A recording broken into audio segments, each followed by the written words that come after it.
UIDAI जारी कला आपणको आधार card पाई गोटे नुआ वेबसाइट। से वेबसाइट द्वारा आपण घरे बसी आपणको आधार कार्ड रे समस्त डिटेल्स अपडेट करने सहित बहुत सारा सर्विसेस रो लाभ उठे पारिबे।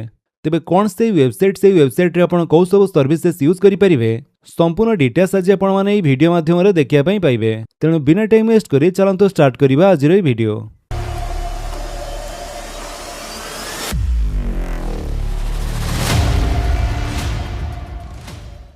तो पूर्वर आपण माने जेमिति कि जानिथिबे आधार कार्ड रिलेटेड कौनसी भी सर्विसेस यूज करिया पई आपण myaadhar.uidi.gov.in पोर्टल को आसी एठारे लॉगिन करी ए सब सर्विसेस यूज करि पारुथिबे।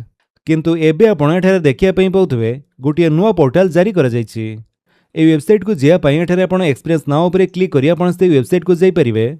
तो जो वेबसाइट होछि myaadharbeta.uidi.gov.in एही नुआ वेबसाइट रो लिंक म आपन गोटे डिस्क्रिप्शन दे दैछि। आपण सेठु भी चाहे डायरेक्ट ए वेबसाइट को आसी परिबे।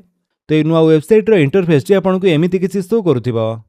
तो ये वेबसाइट टी को आपन किपरि व्यवहार करिवे एवं एठारो आपन कौ सब सर्विसेस यूज करि परिबे आसन देखिबा। तो एठारे आपन तळको आस्तिला परे ठी आपन माने देखिया पई पाउथबे आपन को समस्त पॉपुलर आधार सर्विसेस, अपडेट सर्विसेस, गेट आधार, कीप आधार सिक्योर, आधार एनरोलमेंट, चेक स्टेटस ए सब कैटेगरी वाइज ऑप्शन शो करूची। तो समस्त सर्विसेस बाबद रे जानिया पई हम एठारे सर्विसेस ऊपर क्लिक करिबा। तापर देखिया पई पाउथबे आपन एठारे विभिन्न टाइप रो सर्विसेस शो करूची। एठी आपन सिंपली व्यू ऑल सर्विसेस ऊपर क्लिक कला परे जेते भी वेबसाइट रे सर्विसेस रहिछि से समस्त सर्विसेस आपन एठारो देखिया पई पाउथबे। जेमिति कि प्रथमे रहिछि अपडेट एड्रेस। तबे एड्रेस अपडेट करिया पई आपनकर मोबाइल ओटीपी रो आवश्यक पड़िबो एवं सेथि पई फी रहिछि 75 टंका। ए एरो ऊपर क्लिक करी आपण ओटीपी द्वारा आपनकर एड्रेस अपडेट करि परिबे। से भली बायोमेट्रिक्स अपडेट पई आपनको आधार सेंटर को जिया पई पड़िबो आ सेथि पई फी रहिछि 125 टंका एवं डेट ऑफ बर्थ अपडेट करिया पई मध्य आपनको आधार सेवा केंद्र को जिया पई पड़िबो एवं सेथि पई फी रहिछि 75 टंका।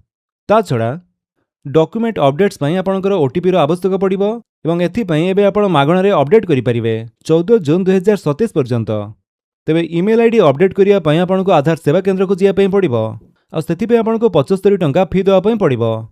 किंतु एठारे आपनकर मोबाइल नंबर अपडेट करिया पई आपण चाहिले आधार सेवा केंद्र को जाई पारंती नहले आपण ए आधार ऐप द्वारा मध्ये आपनको आधार कार्ड रे मोबाइल नंबर अपडेट करि परिबे आ सेथि पई आपनकर चार्जेस रहिछि 75 टंका। ए ऐप टी आपनकर उभय प्ले स्टोर एवं ऐप स्टोर रे अवेलेबल रहिछि। तो ऐप द्वारा आपनकर मोबाइल नंबर किपरि अपडेट करि परिबे से टॉपिक रे वीडियो चैनल रे पूर्वरु अपलोड होई सरिछि। आपण चाहिले आई बटन ऊपर क्लिक करी देखि पारंती। देन ता परे आपनकर नेम अपडेट करिया पई से भली आपनको आधार सेवा केंद्र को जिया पई पड़िबो आ सेति पई फी रहिछि से 75 टंका। Then update death status family member भितरे कांकर डेथ होइतिले तांकर आधार डीएक्टिवेशन पई रिपोर्ट करिया पई एठारे ओटीपी जरिया करि परिबे। देन एहा छडा गेट आधार देखंतु डाउनलोड आधार, डाउनलोड ऑफलाइन ई-केवाईसी, ऑर्डर आधार पीवीसी कार्ड एवं रिट्राइव आधार नंबर ईआईडी एसआईडी पई आपनकर ओटीपी रो आवश्यक पड़िबो। किंतु एठारे आपनकर पीवीसी आधार कार्ड ऑर्डर करिया पई आपनको 75 टंका चार्जेस देवा पई पड़िबो।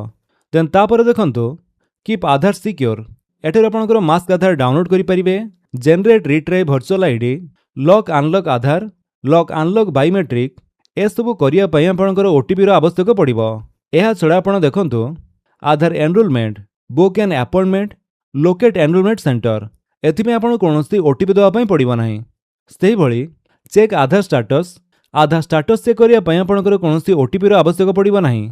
किंतु आपनकर bank seeding status, check email mobile link पई आपनकर ओटीपी देवा पई पड़िबो। Then check enrolment update status, check grievance feedback status, check PVC card order status पई आपनको कोनोसी ओटीपी रो आवश्यक पड़िबो नाही।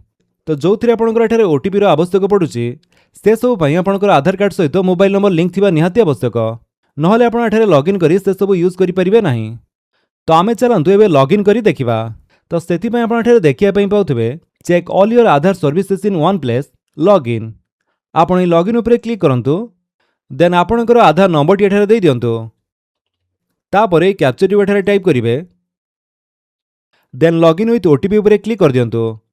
तापरे आपनकर आधार कार्ड सहित लिंक थिबा मोबाइल नंबर को गोटे ओटीपी जीवो जो ओटीपी रो वैलिडिटी 10 मिनिट रहिछि। 10 मिनिट भितर आपनकर से ओटीपी टी दवा पई पड़िबो। ओटीपी दे सला परे आपण सिंपली लॉगिन ऊपर क्लिक कर दियंतु। तापरे आपण आधार कार्ड रो नुआ वेबसाइट रे लॉगिन हे जिवे आ आपनकर डैशबोर्ड टी किछि एमिति शो करथिबो। एठारो आपण click to reveal your Aadhaar card ऊपर क्लिक करी आपनकर आधार कार्ड रो डिटेल्स चेक करि परिबे।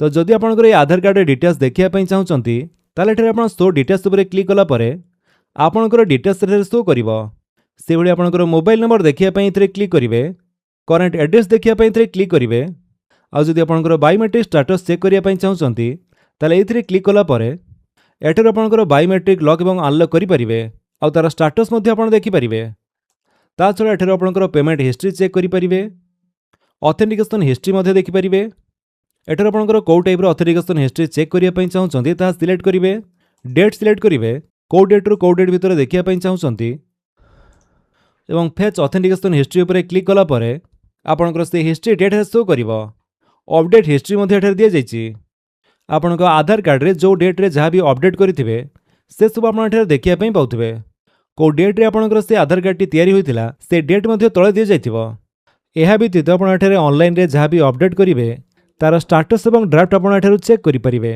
चेक स्टाटस उपर क्लिक कलापर एठारे जहाँ भी आपंकर स्टाटस थी से सब आपको शो कर देन से भाई आपंकर बाकी सर्विसेज जिते भी रहा से सब आप देखापी पाथे एठारे आप डाउनलोड आधार उपर क्लिक करी आपंकर आधार कार्ड टी डाउनलोड करेंगे रेगुलर आधार आप एमती डाउनलोड करने चाहते कि मास्क आधार ताहा आप सिलेक्ट करेंगे मास्क आधार आपंकर पूरा आधार नंबर टी शो करना किंतु रेगुलर आधार रे आपंकर पूरा आधार नंबर टी शो कर एठारे आप प्रिव्यू उपर जेमिति क्लिक करेंगे आपंकर आधार कार्ड फोटो सहित आपंकर डिटेल्स शो कर name date of birth gender address एठारे आप सिंपली डाउनलोड रेगुलर आधार उपर क्लिक करेंगे तापर आपंकर आधार कार्ड एठारे डाउनलोड हो तो जो आधार कार्ड पीडीएफ टी आप डाउनलोड कले ता ओपन करने आपको पासवर्ड मागिब से पासवर्ड टी आपंकर कौन एठारे एग्जांपल देखो दि जाइए fast 4 letters of your name plus year of birth माने आपंकर नाम प्रथम 4टी लेटर आप कैपिटल लेटर लिखिए ता सहित आपंकर डेट ऑफ बर्थ ईयर बा जन्म वर्षटी आपंकर देदेवे दे सारा पर जमी सबमिट करेंगे देखिए कि आपंकर आधार कार्ड टी आपको शो कर आधार कार्ड फ्रंट और बैक पेज तो ये प्रोसेस आपंकर नुआ वेबसाइट रो आधार कार्ड टी डाउनलोड करेंगे तो ये आपंकर check bank setting status check करेंगे आपंकर कौ बैंक अकाउंट सहित आधार डीबीटी लिंक अच्छी और स्टाटस टी एक्टिव अच्छी कि नहीं कौ डेट रे लास्ट अपडेट कर समस्त डिटेल्स आप चेक करेंगे तेमती आपंकर बाकी सब सर्विसेज आप देखापी पाथे तो लॉगिन कर समस्त सर्विसेज आप यूज करेंगे जदि आप वीडियो भल लगे आप वीडियो को लाइक कर दिंतु आप सांग भितर शेयर कर जनातु आउ जदि आप चैनल नुआ चैनल को सब्सक्राइब कर बेल आइकन दबाई ऑल नोटिफिकेशन कर दिखाँ ताकि जिते वीडियो अपलोड करेंगे आप देखिपारे। Thank you for watching.